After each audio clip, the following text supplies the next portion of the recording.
Shalom teman-teman, kembali lagi di YouTube channel Mavic Indonesia di podcast Bintang Sada barengan gua Arlan. Dan tapi sebelum kita mulai, teman-teman lihat dulu, ini ada topi Mavic Indonesia, merchandise official merchandise Mavic Indonesia. Ini tidak dijual dimanapun teman-teman. Jadi bagi teman-teman yang ingin memilikinya, teman-teman harus mengikuti ibadah tengah minggu yang diupload di YouTube channel Mavic Indonesia. Nanti di sana akan ada tantangan, akan ada pertanyaan.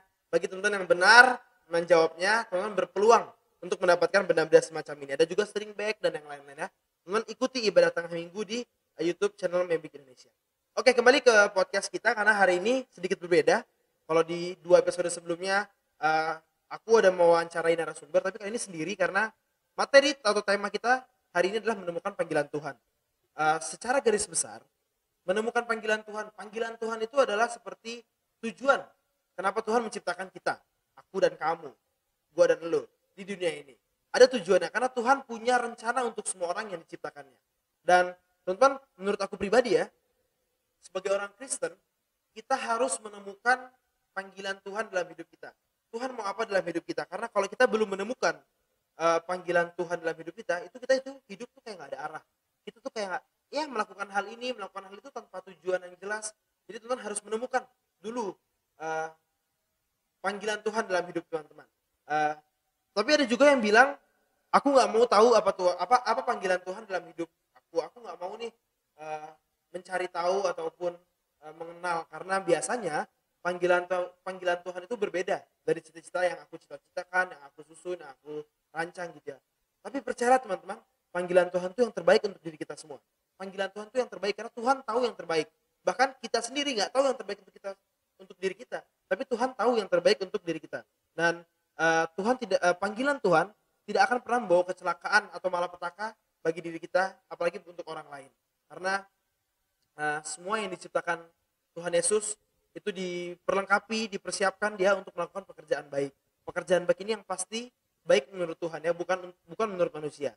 Tapi yang menjadi pertanyaan kita, pertanyaan terbesar seluruh umat Kristen adalah gimana cara mengenal panggilan Tuhan? Caranya itu gimana? Nah, teman-teman, beda pribadi, beda orang itu caranya beda dalam mengenal dan mengetahui apa itu panggilan Tuhan. Nanti kita akan saksikan kesaksian-kesaksian dari teman-teman kita yang menemukan panggilan Tuhan sebagai hamba Tuhan sepenuh waktu. Jadi teman-teman kalau bertanya, apakah panggilan Tuhan itu selalu menjadi hamba Tuhan sepenuh waktu? Tidak ya teman-teman. Teman-teman nanti akan ada yang dipanggil untuk melayani di bidang tertentu, di profesi tertentu. Tapi itu akan kita bahas di episode berikutnya, episode keempat. Di episode ini kita akan membahas panggilan Tuhan sebagai hamba Tuhan sepenuh waktu. Ya, kita lihat dulu, kita saksikan dulu, kita lihat dulu. Oke, kita saksikan kesaksian dari teman-teman kita ya. Oke. Ya, kenalin. Nama aku Rere, mahasiswa teologia di Institut Injil Indonesia, dan sekarang sudah semester 10, sebentar lagi akan diwisuda. Puji Tuhan, hari ini kesempatannya saya akan menceritakan bagaimana panggilan saya menjadi seorang hamba Tuhan. Yang pertama-tama teman-teman, saya adalah seorang anak yang terlahir dari keluarga broken home. Orang tua saya berpisah, itu sejak saya kelas 3 SD. Papa saya meninggalkan kami sampai 6 tahun sudah berlalu. Baru beliau kembali lagi pulang ke rumah sendiri. Tapi di satu sisi kami sudah sakit hati, kami sudah kecewa. Saya secara pribadi, saya menyimpan akar pahit. Saya menolak ayah saya untuk pulang lagi ke rumah. Tapi ada satu firman Tuhan yang mengingatkan saya bahwa kita tidak boleh menghakimi. Nah, satu firman Tuhan itu juga yang membuat saya berbalik, saya bertobat, saya mengampuni ayah saya, dan saya menerima kembali ayah saya. Nah, itu kesaksian pertobatan saya. Kemudian tentang panggilan saya terpanggil menjadi seorang hamba Tuhan ketika saya di bangku kelas 5 SD. Pada saat itu saya ingin sekali menjadi seorang misionaris. Saya ingin menjadi seorang penginjil, namun karena keterbatasan ekonomi, waktu itu papa saya masih pergi entah kemana, tinggal mama saya kerja sendirian, dan ada 6 kami bersaudara. Jadi secara finansial tidak mungkin sekali saya bisa sampai menjadi seorang hamba Tuhan, bahkan sampai kuliah. Kakak saya ada 2, mereka hanya lulusan SMP. sedangkan waktu itu saya masih kelas 5 SD. Jadi kayaknya saya juga berpikir bahwa mungkin saya cuma sampai SMP aja. Nah, tapi ternyata panggilan terus menguatkan saya semakin diteguhkan. Saya naik SMP, saya sampai dibantu SMP, saya semakin diteguhkan untuk menjadi hamba Tuhan. Kemudian terpikir waktu mau naik SMA, mama saya bilang, udah nggak usah SMA, SMP aja kakak-kakakmu bisa kok, walaupun cuma SMP bisa kerja. Tapi saya berpikir, enggak, saya mau jadi hamba Tuhan. Jadi waktu itu, waktu SMA karena tidak diizinkan sekolah SMA, saya pergi diam-diam teman-teman. Saya pergi daftar sendiri SMA, saya pergi sekolah, tanpa sepengetahuan dari mama saya. Tiba-tiba ya udah saya pergi aja ke sekolah, dan lambat laun mama saya tahu akan hal itu. Tapi saya bilang sama mama saya janji saya nggak akan pernah minta uang sedikit pun sama mama untuk bayar sekolah saya. Saya yakin Tuhan pasti punya rencana, Tuhan pasti akan mencukupkan. Nah, di SMP saya bisa melewati teman-teman dengan biaya dari sekolah. Saya dapat beasiswa karena puji Tuhan waktu itu saya dapat ranking di sekolah karena prestasi saya. Jadi karena hal itu juga yang bisa membuat saya menyelesaikan SMA saya dengan baik, dengan biaya 0%. Itu SMA. Nah, kemudian mau naik ke perguruan tinggi bingung lagi kayak gitu. Bingung lagi, orang tua saya juga bilang, ih ngapain sih, enak banget sih kok kamu bisa sampai kuliah, kamu nggak lihat kakak-kakakmu sampai SMP. Di situ saya ciut teman-teman, kok rasanya saya egois sekali, kakak saya cuma sampai SMP, sedangkan saya ngotot mau sampai kuliah gitu. Nah, tapi lagi-lagi panggilan tadi yang menguatkan saya, kamu harus jadi hamba Tuhan, kamu pasti bisa. Uang tidak bisa menggagalkan panggilanmu, itu pikiran saya. Jadi saya bertekad lagi untuk kuliah di I3. Saya diam-diam lagi mengisi formulir, saya daftar sendiri, ya. Dan lagi-lagi tiba-tiba mama saya tahu saya sudah masuk di I3, teman-teman. Nah, karena saya yakin Tuhan juga akan mencukupkan. Kalau SMA saya bisa selesaikan dengan baik, di perguruan tinggi pun saya juga bisa menyelesaikannya dengan baik, teman-teman. Tapi di situ tidak mudah, karena saya sudah berjanji kepada orang tua saya untuk tidak meminta uang sedikit pun untuk membayar biaya sekolah saya. Tapi ya karena pertolongan Tuhan saya bisa menyelesaikan semester demi semester. Walaupun waktu awal semester dulu iman saya sangat diuji, teman-teman. Satu semester saya belum bisa bayar sama sekali uang sekolah saya. Tapi waktu mau ujian, karena ujian ini harus bayar, kalau nggak bayar nggak bisa ujian, jadi saya bingung lah, saya sampai menangis, saya bingung saya mau minta sama siapa Tuhan, sedangkan saya sudah berjanji kepada orang tua saya untuk tidak meminta. Jadi saya beranikan pergi ke kantor, saya jujur kalau saya nggak punya uang sama sekali, jadi kalau mau dikeluarkan silahkan. Nah, tapi tiba-tiba waktu sudah sampai di kantor, ternyata yang terjadi adalah uang saya sudah lunas, uang semester saya 1 semester sudah lunas. Nah, di situ pertolongan Tuhan sungguh nyata. Saya lihat bahwa uang itu tidak menjadi yang segala-galanya. Tuhan punya cara untuk mencukupkan segala kebutuhan kita. Kalau itu sudah panggilan dari Tuhan, apapun tantangannya, apapun rintangannya, Tuhan selalu punya cara untuk buka jalan. Itu yang saya rasakan sampai sekarang, yang tidak pernah terpikirkan, yang tidak pernah saya rasakan, yang rasanya tidak mungkin, tapi itu Tuhan buat jadi mungkin, dan Tuhan selalu punya cara di situ. Nah, sampai saya karena pertolongan Tuhan tahun demi tahun sampai 5 tahun saya di sini, saya punya istilah kalau Tuhan itu romantis. Dia selalu punya kejutan yang tidak pernah saya bayangkan sama sekali. Nah, ini cerita tentang panggilan saya. Kiranya bisa memberkati teman-teman semua yang akan berkuliah atau sekarang sedang bimbang karena urusan finansial dan sebagainya.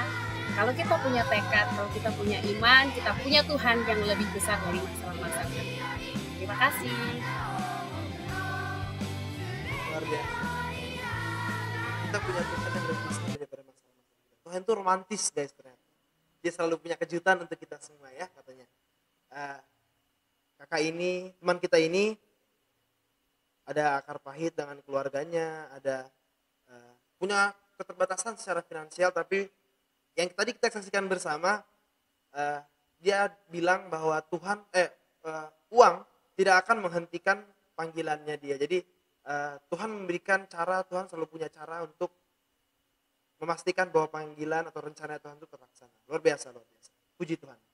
Ya oke, kita saksikan lagi kesaksian yang berikutnya ini ya.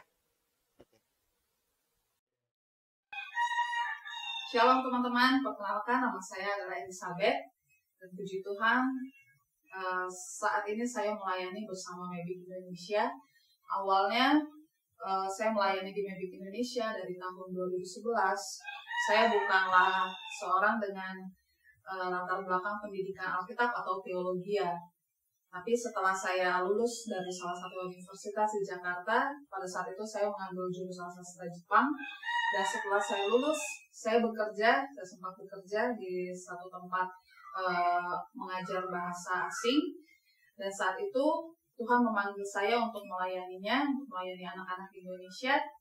Dan dalam beberapa waktu yang cukup lama, saya harus meresponi panggilan tersebut. Akhirnya saya meninggalkan pekerjaan saya dan saya bergabung bersama Mebik Indonesia. Meskipun saya tidak punya basic teologi ya, tidak punya basic sekolah Alkitab, tapi saya percaya bahwa panggilan Tuhan untuk saya adalah yang terbaik. Dan saya percaya sampai saat ini bahwa ketika Tuhan memanggil saya dan memilih saya, itu bukanlah suatu kesalahan, bukanlah suatu kebetulan. Jadi untuk teman-teman kalian yang merasa terpanggil untuk melayani Tuhan, lakukanlah dengan setia, lakukanlah dengan sukacita, karena panggilan Tuhan nggak pernah salah. Oke. Jadi untuk kalian yang masih bingung untuk meresponi panggilan Tuhan, inilah saatnya untuk kalian menentukan untuk melayani Tuhan di usia muda kalian. Oke, semangat. Wow, luar biasa. Puji Tuhan teman-teman, itu tadi kesaksian dari teman kita yang tidak mempunyai latar belakang pendidikan teologi. Jadi kalau teman-teman bilang, aku sekolahnya nggak sekolah teologi, nggak bisa jadi benar. Oh, hey. Bisa teman-teman, kalau Tuhan memang memanggil teman-teman untuk menjadi hamba Tuhan sepenuh waktu, percayalah, apapun latar belakang teman-teman, pendidikan, pasti Tuhan akan memanggil teman-teman untuk menjadi hamba Tuhan sepenuh waktu. Tapi kadang-kadang kalau, ini fun fact nih teman-teman ya, kalau lagi bikin podcast gini, kadang-kadang suka kering gitu tenggorokan. Jadi kebetulan nih hari ini ada Susudi Sari Kedelai Nabati. Kebetulan lagi haus ini, MC-nya kalian, host kalian lagi haus, jadi coba kita minum. Kalau jangan ngiler ya, kalau mau silahkan dipesan. Coba kita ya.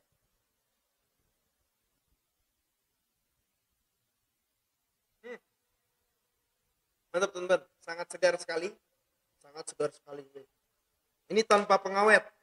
Teman-teman bisa kunjungi Instagram mereka ini @susudi.idn. Susudi.idn ini ada 3 varian, less sugar, no sugar, sweet. Ada juga yang 500 ml kalau teman-teman mau beli yang banyak untuk sharing. Tapi sangat segar, teman-teman silahkan kunjungi Instagramnya ya. Luar biasa. Oke, kita lihat lagi kesaksian yang berikutnya. Halo semuanya, perkenalkan nama saya Sofi. Saya mahasiswa semester 10 di Institut Injil Indonesia. Ya, saat ini saya akan menceritakan bagaimana Tuhan memanggil saya sebagai hamba Tuhan secara full time untuk melayaninya. Ya, teman-teman, saya dilahirkan di dalam keluarga Kristen, di mana kedua orang tua saya adalah seorang hamba Tuhan. Ketika mereka memutuskan untuk memilih rumah tangga dan juga mereka diberikan suatu anak, mereka memiliki janji kepada Tuhan untuk mempersembahkan anak mereka untuk menjadi buah sulung kepada Tuhan. Saya adalah anak pertama dan saya lain dipersembahkan menjadi persembahan itu bagi Tuhan untuk melayani Tuhan. Dalam proses berjalannya waktu, saya tahu bahwa saya akan menjadi seorang hamba Tuhan. Tapi dalam pikiran saya nggak secepat itu juga. Dalam pengertian, setelah SMA, saya akan langsung masuk sekolah teologi. Tapi itu yang dalam pikirannya saya. Beda dengan apa yang telah Tuhan rancangkan dan pikirkan buat saya. Hal itu dimulai, tepatnya panggilan saya adalah ketika Tuhan mengizinkan untuk adik saya dipanggil Tuhan, yaitu pada tanggal 27 November 2014. Pada saat itu, karena kami cuma berdua, dan itu adalah kematian pertama dalam keluarga yang betul-betul membuat saya sangat pukul. Saya sangat kecewa kepada Tuhan kenapa Tuhan panggil adik saya, sehingga hal itu membuat saya merasa, Tuhan, kenapa Tuhan lakukan ini buat saya?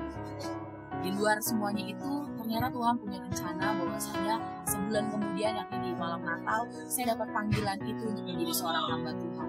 Saya kembali ingat bahwa orang tua saya, dan ada suara Tuhan yang berbicara bagi saya bahwasanya saya harus menjadi seorang hamba Tuhan. Dan itulah yang menguatkan saya, akhirnya saya ambil keputusan untuk menjadi seorang hamba Tuhan.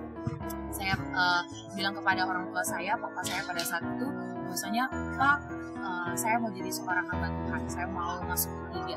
Akhirnya tahun depannya saya pergi ke tempat ini untuk menjadi mahasiswa D3.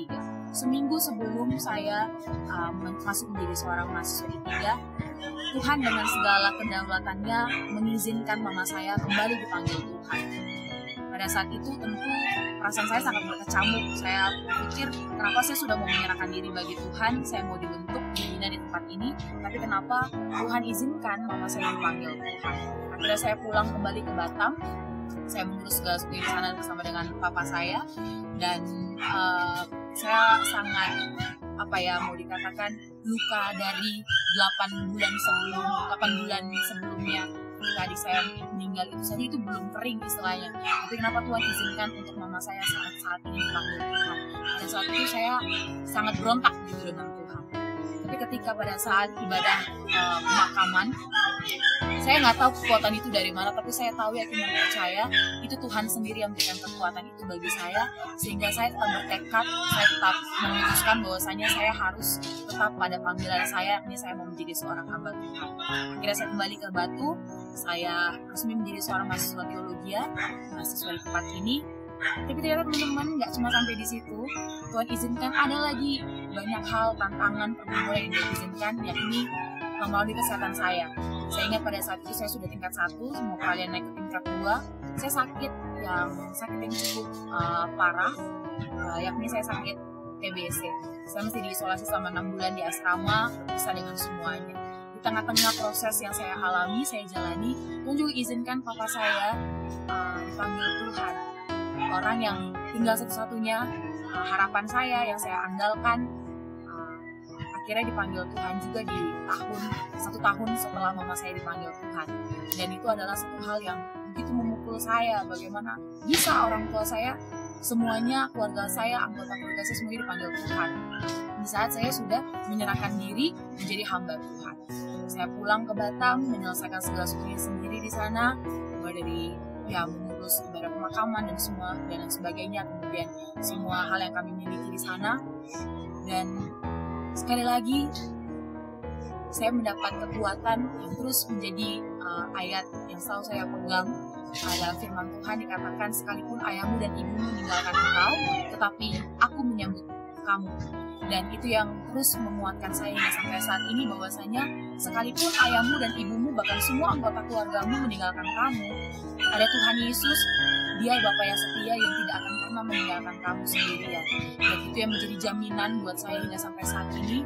Ketika papa saya meninggalkan saya, itu pada saat itu usia saya 20 tahun. Saat ini adalah tahun keempat di mana saya tidak lagi memiliki keluarga sama sekali, keluarga inti sama sekali. Tapi saya merasakan bahwa tahun-tahun berlalu, Tuhan semakin menguatkan saya, mendewasakan saya, dan menjadikan saya seperti pribadi saat ini.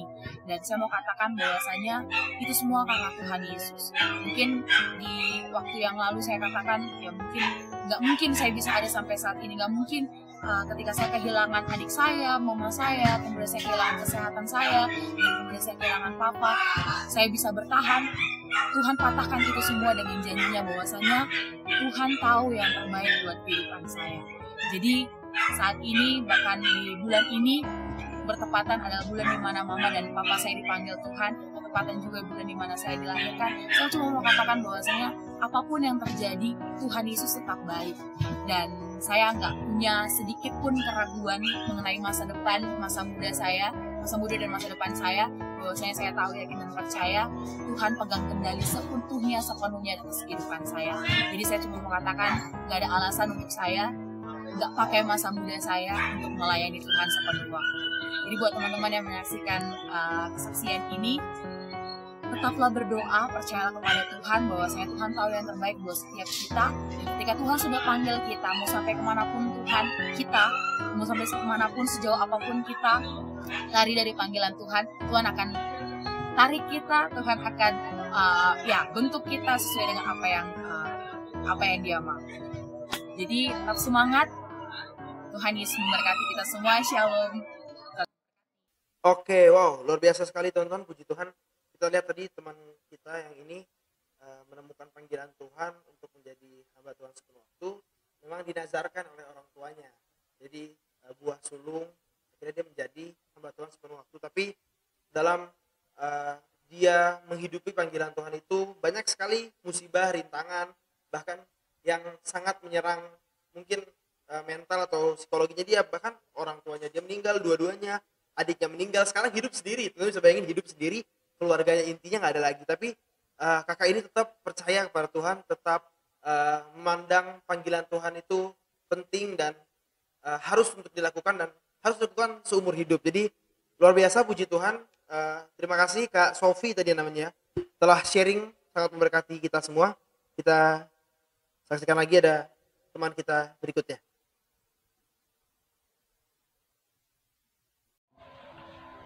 Shalom, saudara yang dikasih oleh Tuhan.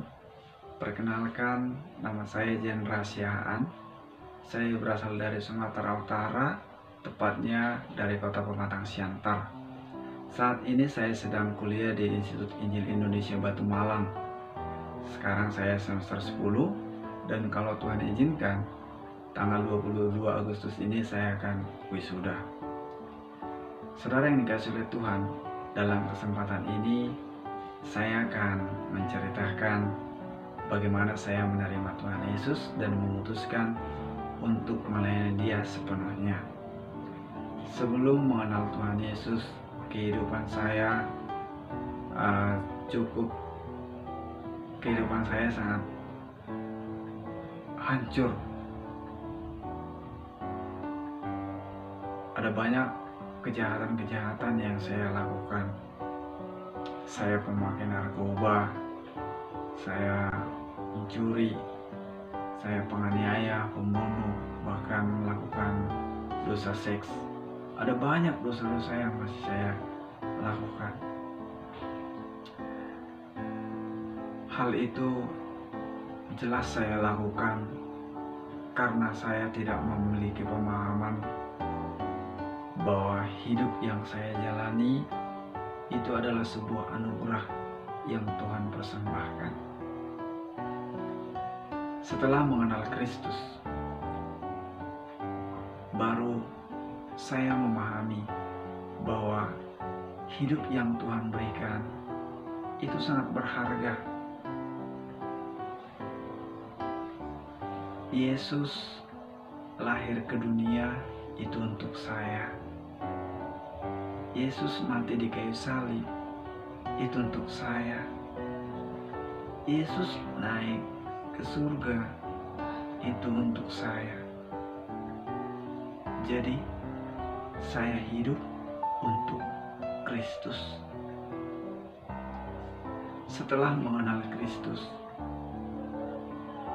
saya benar-benar menyadari bahwa apa yang Tuhan sudah kerjakan itu semua untuk saya. Maka saya hidup untuk melayani Dia. Hidup yang saya miliki untuk memuliakan Kristus. 2010 yang lalu, saya harus masuk penjara dengan kasus penganiayaan pembunuhan. Saya divonis dengan hukuman 7 tahun penjara. Di sanalah saya mengenal Kristus melalui pelayan hamba Tuhan yang melayani ke penjara.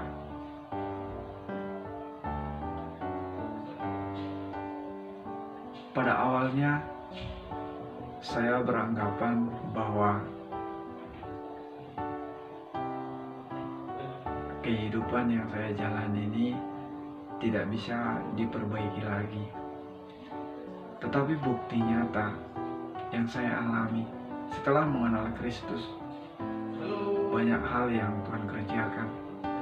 Bahkan sehancur-hancurnya kehidupan saya dulunya,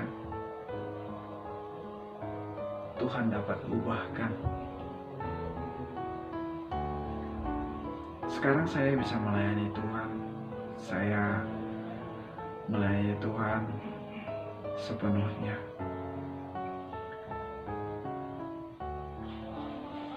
Kesaksian ini bukan saya karang-karang, tetapi saya alami secara pribadi.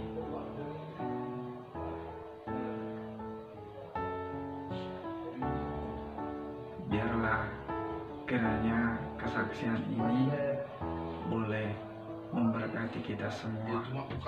Tuhan Yesus memberkati. Shalom. Wow, luar biasa teman-teman, sangat memberkati kita semua. Yang tadi kita dengar di kesaksian ini, abang ini, teman kita ini punya masa lalu yang sangat jauh dari Tuhan. Bahkan 2010 kalau nggak salah tadi, abang ini pernah divonis 7 tahun penjara karena kasus penganiayaan dan pembunuhan. Teman bisa bayangkan penganiayaan, pembunuhan. Tapi kembali lagi ketika Tuhan memanggil seseorang untuk menjadi hamba Tuhan sepenuh waktu, Tuhan bisa ubah orang itu. Tuhan bisa tarik kembali orang itu agar panggilannya, rencananya tetap terpenuhi di dalam hidup orang-orang itu, terhadap di dalam hidup kita semua. Terakhir ada satu kesaksian lagi yang akan kita saksikan.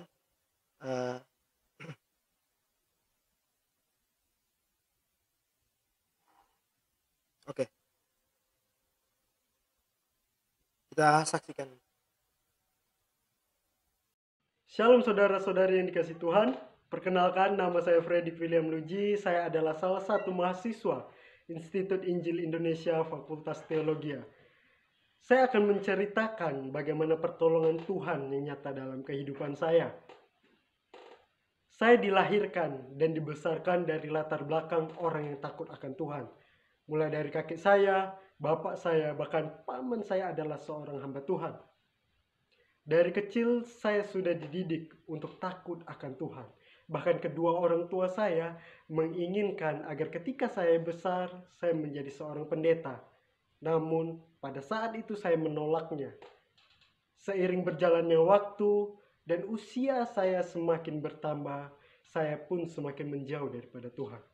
Dan melakukan banyak hal yang tidak berkenan di hadapan Tuhan. Bahkan saya menganggap bahwa ibadah itu hanyalah suatu rutinitas biasa. Hingga suatu hari, tepatnya ketika saya duduk di kelas 1 SMA, saya mengalami sebuah kecelakaan yang mengakibatkan kaki kiri saya patah. Bahkan tulang kaki kiri saya yang patah keluar dari dalam kulit. Tidak hanya itu, saya juga mengalami sobek pada bagian bibir saya. Sehingga saya harus menjalani operasi untuk pemasangan pen pada bagian kaki saya. Setelah sembuh, 1 tahun kemudian saya kembali dioperasi untuk melepaskan pen pada bagian kaki kiri saya. Dan saya dapat berjalan normal kembali. Namun saya kembali melakukan hal-hal yang tidak berkenan di hadapan Tuhan.